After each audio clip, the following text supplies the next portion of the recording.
A rare antique, gentlemen. A savage of the wilderness, speaking the language of the devil, with a beauty not meant for any white man.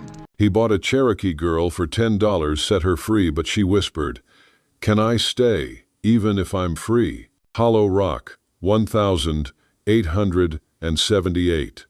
Dust. That was the first thing Ayanna felt. A fine, hot powder clinging to her skin, settling into the rips of her worn dress, grinding in every breath. It was a physical weight, a suffocating presence that made her feel as though she were breathing small stones.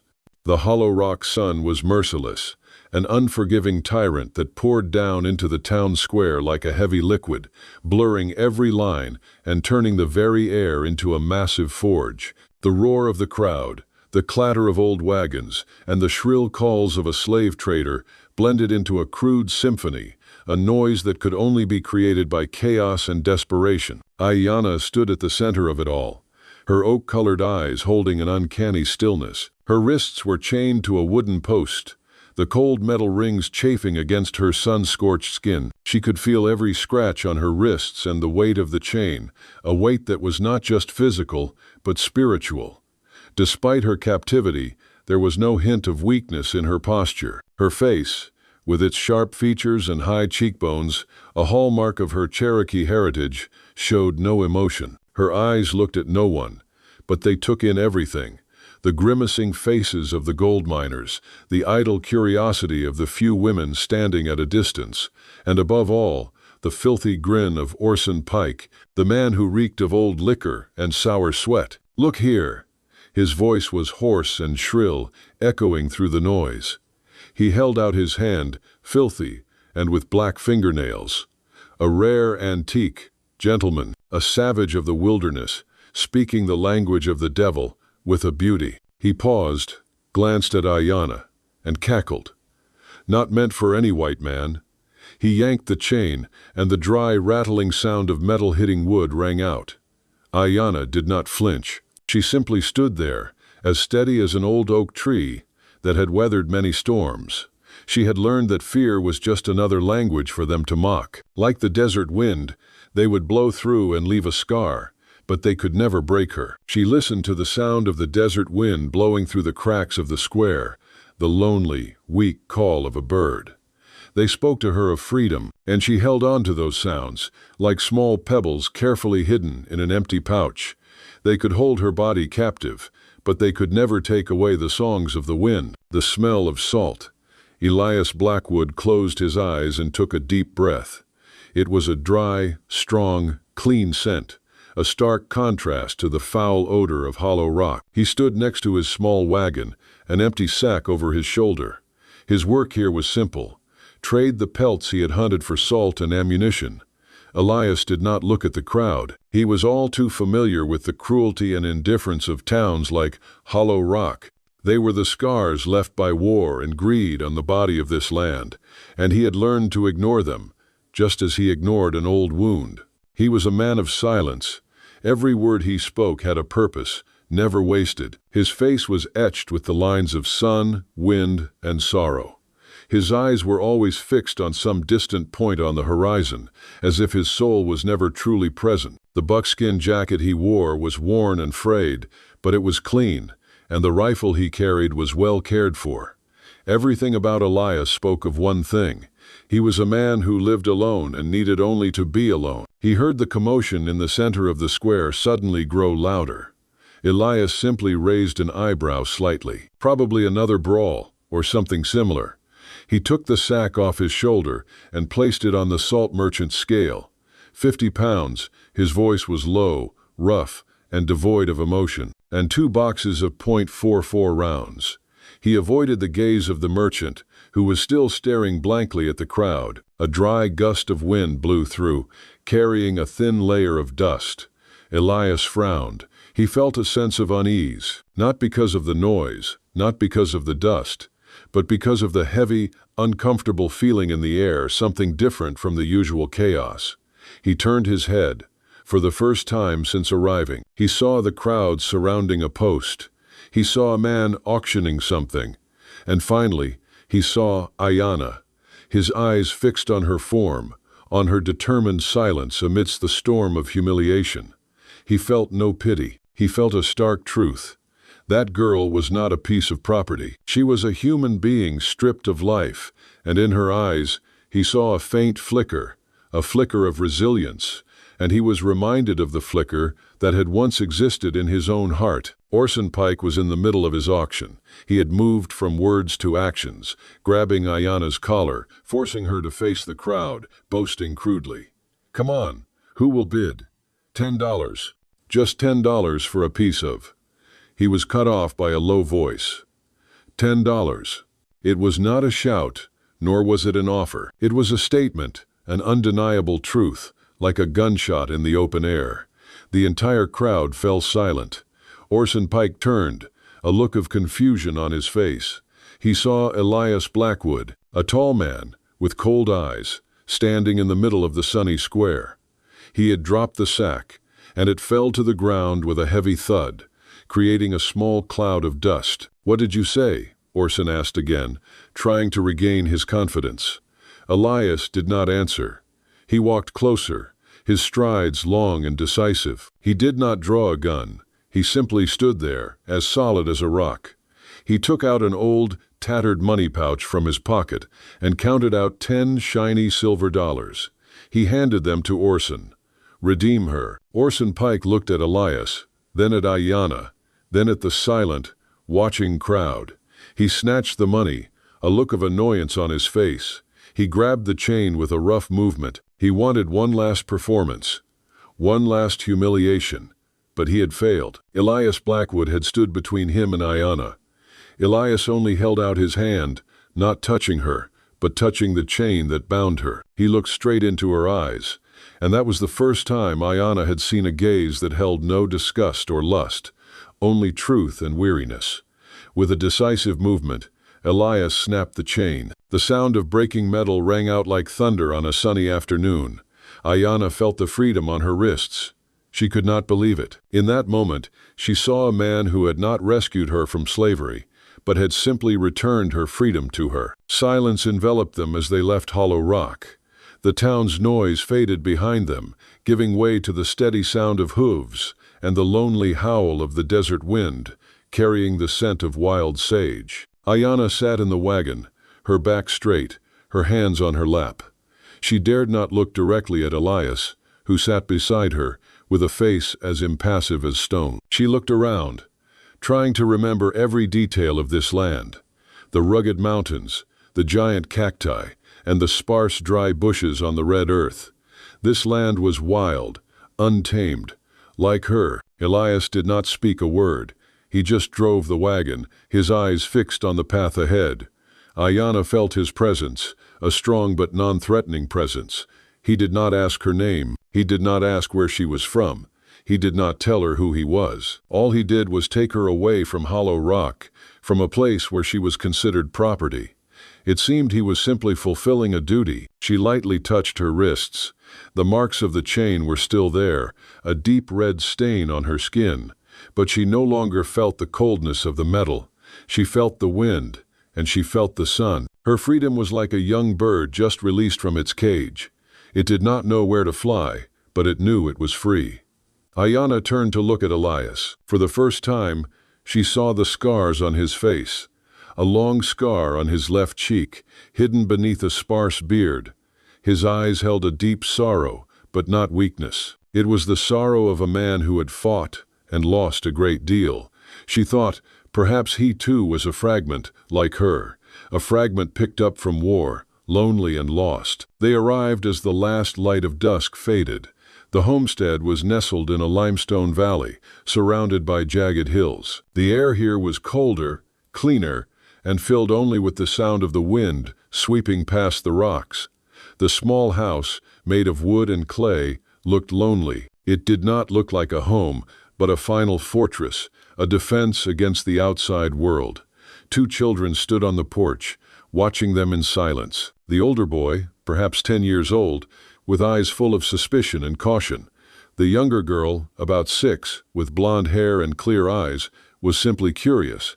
Ayanna knew who they were, Jed and Clara. Elias got down from the wagon, not saying a word to his children. He simply helped Ayanna down. "Go inside," he said, his voice low and dry. Ayanna stepped into the house. The old smell of wood, ashes, and loneliness hit her nose. He did not tell her who she was or what she should do. He simply pointed to a small room with no windows at the end of the hall. "Sleep there," he said. "You're safe here." Jed followed them, his suspicious eyes never leaving Ayanna. Elias turned back to his son. "You and Clara go to bed," he said with finality. The boy did not move. Elias bent down, placing a hand on Jed's shoulder. "There's nothing to be afraid of," he said, his voice lower. "She's not a slave." Then he looked at Ayanna and repeated the words, as if to reassure himself. "She's not a slave." Ayanna went into the small room and closed the door. She had no belongings, no personal items, but she had a room, and more importantly, she had a sense of safety. She sat down on the cold floor and breathed slowly. She couldn't say she was out of a cage, but at least she was in a place where she could begin to build a new home. Winter had arrived, bringing a thin layer of frost to the hills. The wind was no longer a fierce roar, but a cold whisper that swept past the rocks. Inside the cabin, the air was warmer and quieter. Ayanna sat by the fireplace, the dancing flames illuminating her face. Her hands, once bound by chains, now held a small needle, carefully mending a torn shirt of Jed's cestasee. She wasn't using a simple patch. She was using a piece of an old blanket and was embroidering a small, intricate diamond with red thread, a Cherokee motif. It was a silent job, a quiet act of healing that needed no words. Elias stood in the doorway, a hunting knife in his hand that he was sharpening. He didn't say a word, but his eyes never left Ayanna. He saw her focus, the gentleness of her hands. He was used to the silence in this house. It was a cold, empty silence after his wife died. But now, it was a different kind of silence. It was the silence of a person at work, a silence that held life. The sound of the blade on the whetstone was the only thing that broke the stillness, but it was also a familiar sound, a part of this house. Jed, sitting in a corner, pretended to read. He occasionally glanced at Ayanna, then went back to his book. He no longer looked at her with suspicion. Elias, seeing Ayanna care for Jed, felt a small crack in the wall he had built to protect his heart. A crack that brought no pain, but an unexpected relief. The cold had eased, a rare sunny winter day. Clara ran into the house, her cheeks flushed from the cold. Her small hands were tightly clutching something. She ran straight to Ayanna, who was cleaning. "Dark-haired woman," she whispered. Ayanna smiled, a rare smile, but one bright enough to light up her entire face.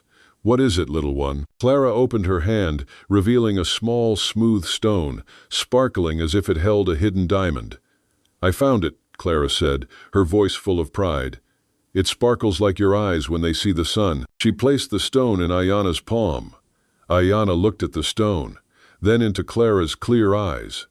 This child did not see an old piece of property, a woman in chains. She saw beauty. She saw the sparkle inside. Elias, standing in the doorway, stopped. He had heard the conversation.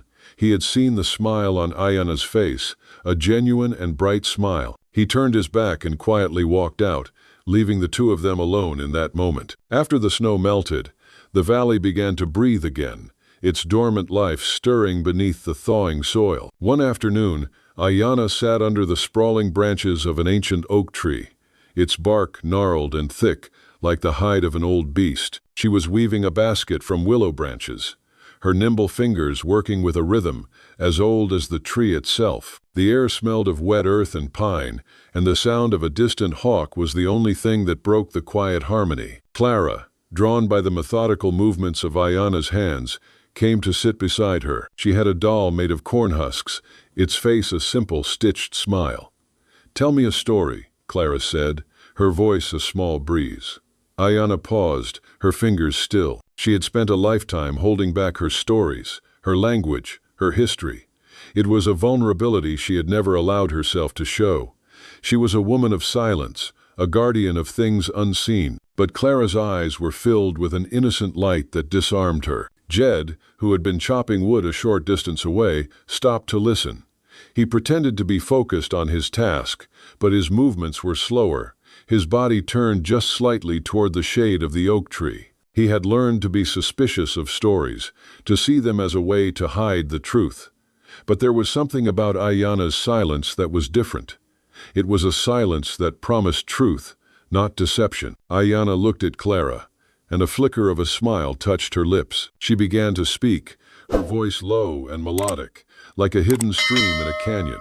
Long, long ago, she said, her hands never stopping their work, the Great Spirit gave the animals two paths. One was the path of the sun, and the other was the path of the moon.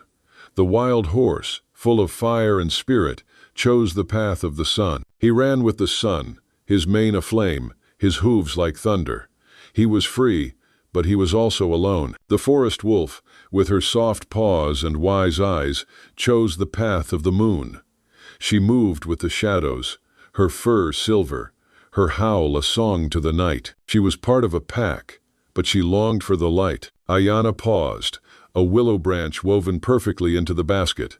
Clara was mesmerized, her little hands gripping the doll tightly. Jed, forgetting his pretense, dropped his axe and slowly walked closer, his eyes fixed on Ayana's face. One day, Ayana continued, her voice gaining a quiet power, the sun's fire and the moon's shadows met in the sky.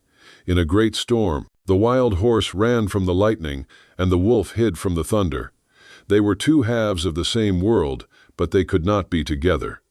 The Great Spirit saw their loneliness and gave them a choice. The wild horse could continue to run free, but alone. Or he could choose to walk the path where the sun and moon meet, a path where he would not be tamed, but would choose to run alongside a companion. Jed knelt down, not caring about the dirt on his pants. "What did the horse choose?" he asked, his voice raw with a sudden, powerful curiosity. Ayana looked at him, and her smile returned, softer this time. "He chose the path of the meeting place," she said, her voice a whisper. "He learned to trust the wolf, and the wolf learned to run with the fire in his heart. And from that day on, the world had both day and night, storms and calm, and the wild horse was not less free for having a companion. He was more." Clara clapped her hands with delight. "That's a beautiful story," she exclaimed. Jed remained silent for a long moment, pondering the words. "They weren't caged," he finally said, more to himself than to anyone. "They were just chosen." Ayana simply nodded, her eyes soft. From the doorway of the barn, Elias watched. The sun was dipping below the horizon, painting the sky in colors of orange and pink, a mix of sun and moon. He had seen the children, two wild creatures themselves, sit still and listen to Ayana. He had seen the way Ayana, a woman he had bought to give her freedom, had given a part of her own soul to his children. He saw her weaving not just a basket, but a family, a story of things not tamed, but chosen. In that moment, he realized that he had not just redeemed her from a life of slavery, he had redeemed his entire family. And he was not a solitary oak tree anymore, but part of a new forest. Dusk, the desert sky was on fire. Streaks of orange, red, and purple blended into a majestic painting. It was a raw beauty, a proud display of nature. Ayana stood on the porch, alone, looking towards the horizon. She was learning to read the language of this land. She knew that the brilliant red of the sky meant wind was coming. She knew that complete silence meant a storm was approaching. Elias walked out and stood a short distance from her. He said nothing, just stood there with his arms crossed. They were not a romantic couple.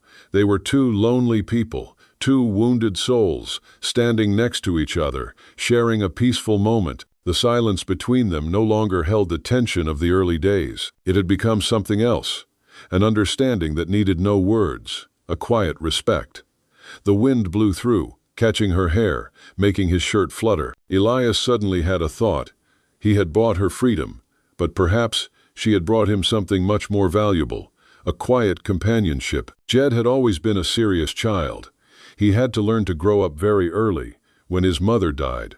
He had witnessed his father's breakdown, and he had built a wall to defend himself. He didn't trust Ayana. He had seen how white people discriminated against her, and he was afraid she would bring trouble. One afternoon, he was chopping wood in the barn, and Ayana walked past. He stopped, the axe in his hand. "Why are you here?" he asked, his voice small but full of challenge. "My father already paid for you to leave." Ayana sat down on a pile of dry hay, looking straight into his eyes. "Your father bought my freedom," she said, her voice calm. "And he gave me the money. But I decided to stay." "Why?" the boy asked again, his voice trembling. "What do you want from us?" Ayana didn't answer right away. She looked towards the wild horses running on the distant prairie. "I don't want anything," she said. "I just want a home, a place to belong, not to be caged, like those horses." She looked back at Jed, and her eyes held an understanding. "They aren't owned by anyone, but they choose a herd to belong to. So do I." Jed fell silent, his eyes looking at the horses, then back at Ayana. He had seen the truth in her words. He nodded, a small but meaningful nod, and went back to chopping wood. The first snow of winter blanketed the Coyote Ridge Valley. The wind blew fiercely, and large snowflakes hit the window like small stones. Elias walked into Ayana's small room, an old leather pouch in his hand. "Ayana," he said, his voice lower than usual. She was mending an old shawl, and she looked up. The flickering firelight made her eyes sparkle. "The winter is almost over," he said, placing the pouch on the table. "When the snow melts, you can leave." Ayana looked at the pouch, then at him. "Go where?" she asked, her voice calm but full of confusion. Elias opened the pouch. Inside was the money he had paid for her, 10 shiny silver dollars, along with some dried food and a water skin. "This money is yours," he said. "I don't owe you anything, and you don't owe me. You are free. You can go. Build a new life, a life you can choose freely." Ayana looked at him, her eyes no longer as calm as before. In that moment, she felt as if her heart had cracked, like dry earth meeting the first rain. She saw his kindness, but also his rejection. She saw him wanting to send her away, not because she was bad, but because he couldn't accept a new bond. Ayana did not touch the pouch. She looked straight at Elias. Outside, the wind howled, and the snowflakes fell thicker and thicker. The small room became tense. "I can go," she said, her voice trembling slightly. "But I don't want to. No place needs a person like me more than this place." Elias frowned. "You can find a job," he said, his voice sounding forced. "You can build a life again. No place needs a person like me more than Jed and Clara." Ayana cut him off. She stood up, her eyes sparkling strangely. "And no place needs a person like me more than you." Elias took a step back, surprise clearly on his face. "I don't understand," he said. Ayana walked closer, standing opposite him. "I'm not a slave," she said, her voice strong and decisive. "And I don't want to be your slave. I want to be chosen." She placed her hand on the old leather pouch, pushing it away. "I can stay, not as a slave, but as your wife." Elias stood there, like a stone statue.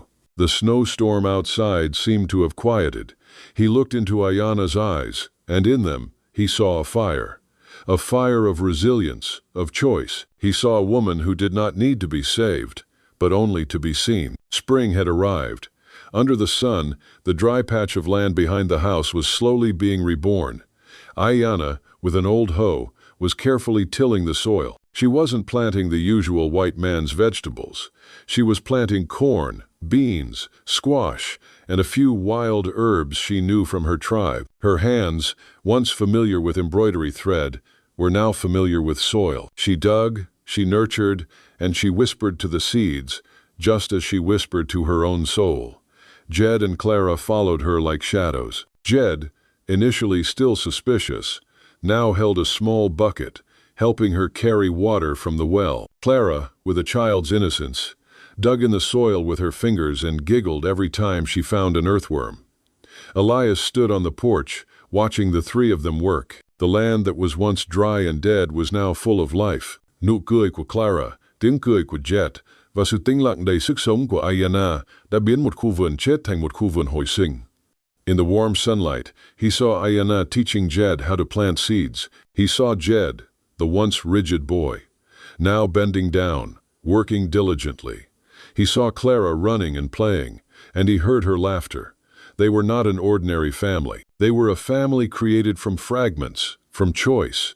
And this garden was the heart of that family. The April sky was heavy. The wind carried the smell of damp earth and the threat of an approaching rain. The sunlight had faded, leaving a leaden gray over the Coyote Ridge Valley. The peace of spring was suddenly broken by an unfamiliar sound, the grinding of wagon wheels on stone and the rough sound of horse hooves. Elias was sharpening a hoe in the shed, the sound of metal on stone stopping abruptly. He looked up, his eyes narrowing toward the road leading into the ranch. Ayanna was picking vegetables in the garden, her cloth dress fluttering in the wind. She also heard the sound, and she stood up straight, her hands clutching the leaves. The wind blew hard, making her hair fly across her face, partially obscuring her watchful eyes. An old, filthy wagon, kicking up a cloud of dust, drove straight into the yard. Elias walked out of the shed, the hoe still in his hand, his eyes never leaving the arrivals. The wagon stopped. The first man to step down was Orson Pike. His clothes were still dirty and old, but his face now held not just greed, but also hatred. Behind him were two big, menacing men, guns in their hands. "Well, well, well," Orson said, his voice shrill and full of contempt. "This widower's garden is all green now." He glanced at Ayanna, his eyes sweeping from the garden to her, as if she were one of the wild plants he was seeing. "And here's my Indian girl. She looks like she's fattened up a bit." Elias stood there, as solid as an old oak. He didn't say a word. His gaze was cold and steady. Orson Pike took another step, the smile on his face vanishing as he saw that Ayanna did not flinch, but stood there, her oak-colored eyes looking straight at him. "I've come to take back what's mine," Orson said, his voice now hardened. "A savage has no right to live in a place like this. It'll bring trouble. It'll pollute your blood and your children's." One of the hired guns laughed hideously. Elias looked at Orson Pike, then at the two hired guns. He turned to look at Ayanna, and in that moment, a word was spoken. "She is not property." His voice was low and heavy, as if it had been suppressed for a long time. "She belongs to no one but herself." "Is that so?" Orson sneered. "Then let's see if she's worth that freedom." He gestured to the two hired guns. The wind began to howl, and the first raindrops began to fall, wetting the dry dust. The rain poured down, torrential and brutal, washing away the dust in the yard. Thunder rumbled in the sky, and lightning flashed, illuminating their tense faces. A gun went off. It wasn't a loud shot, but a small, sharp pop, yet it was the shot that started the battle. Elias ne viendaren dotin mortkach nern. He was no longer a lonely, hopeless man. He was a veteran. He had fought in a war. And now he was fighting for something even more important, his family. He did not draw his gun, he held the hoe, and that was all he needed. Elias was a quiet storm. He moved fast, decisively, and brutally. The hoe in his hand was not a weapon, it was an extension of his will. He struck the first hired gun hard. The man fell, moaning in pain. The second hired gun fired wildly, but the bullets flew into the air, missing their target. "She's not property," Elias roared, his voice blending with the thunder. "She's my wife." That declaration was more than just a statement. It was a choice. It was a commitment. It was a truth. Orson Pike stood watching, his face pale with fear. He had never thought that a widowed, solitary man could fight like this. He had run into a wall, a man who had lost everything and had now found something to fight for. Elias decisively defeated the second hired gun. He collapsed, unconscious. "Elias Quaylai, doimat ang dong o." Orson Pike backed away, his hands trembling. He was no longer a slave trader. He was just a coward facing a man who had decided not to lose anything more. Elias raised the hoe, and Orson Pike could only give a weak scream. "No, no, I'll go. I'll never come back." He ran out of the yard, pathetically, in the pouring rain. The storm was not yet over. The rain was still falling, but it had softened a little. The ranch yard was now a muddy swamp, covered in blood and rainwater. Elias stood there, the hoe in his hand falling to the ground. He was breathing heavily, a wound on his shoulder bleeding. He felt no pain. He only felt the emptiness after a battle. He looked towards the house, where Jed and Clara were hiding behind the window, their eyes wide with fear. He had scared them. He had turned their home into a battlefield.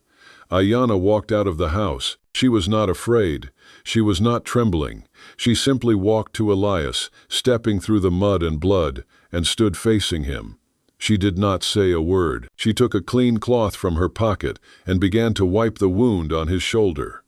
Her hands were cold from the rain, but gentle and full of love. Elias stood there, silent, feeling the warmth from her hands. He looked at her. The rain was falling on her face, mixing with the tears that did not fall. She was not crying, but there was something in her eyes that had cracked, like dry earth meeting rain. Elias felt it, and his heart, once as hard as stone, suddenly softened. He placed his hand over hers, and that was the first time they had ever touched. It was not a touch of lust, it was a touch of gratitude, a touch of connection, a touch of two fragments finding each other in a storm. Weeks passed. The scars of the battle had healed. The marks in the yard had been washed away by subsequent rains. Ayanna's garden was now greener and more vibrant than ever. The corn had begun to grow ears, the beans had climbed the fences, and the wild Cherokee herbs had bloomed. It was a garden of life, a testament to resilience. One morning, Ayanna was picking vegetables, and Clara ran to her, her small hands clutching her skirt. "Mama," the little girl said, her voice small and sweet like a bird's song. Ayanna stood up straight. She didn't react immediately. She looked down at Clara, her eyes full of surprise, and then she smiled. It was a warm, radiant smile, a smile only for children. Jed, who was busy tilling the soil nearby, heard it. He didn't say anything, but he turned and looked at Ayanna, and in his eyes there was no more suspicion, only acceptance. Jed walked closer, and he asked Ayanna about the stories of the Cherokee gods. She told him, and he listened intently, as if they were fairy tales of a land he had never known. Elias saw it all. He saw how Ayanna had become an indispensable part of the family. He had found a woman not to replace his wife, but to become a part of a new story. That night, after the children had gone to sleep, Ayanna sat by the fireplace. She was holding a worn dress of Elias's late wife. It was a simple dress, but it was a relic, a symbol of his past, of his pain and loss. The dress had a few tears. Ayanna took a needle and thread, and she began to mend it. But she wasn't just mending.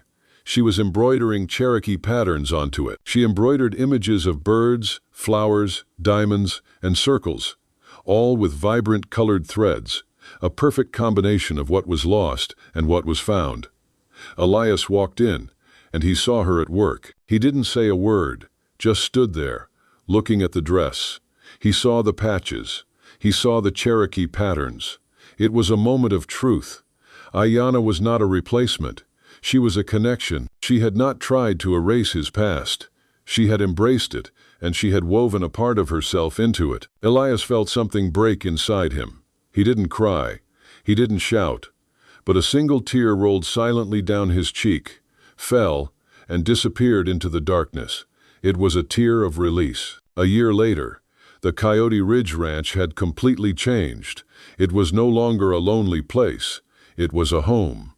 Ayanna had taught the children to read in English, and Jed and Clara had taught her country songs. Elias had built an extra room, a small room, with a large window, where the sunlight could pour in. It was a place where they gathered, where they laughed, where they told stories. A year after the storm, the September sunlight was golden and gentle, blanketing the Coyote Ridge Valley.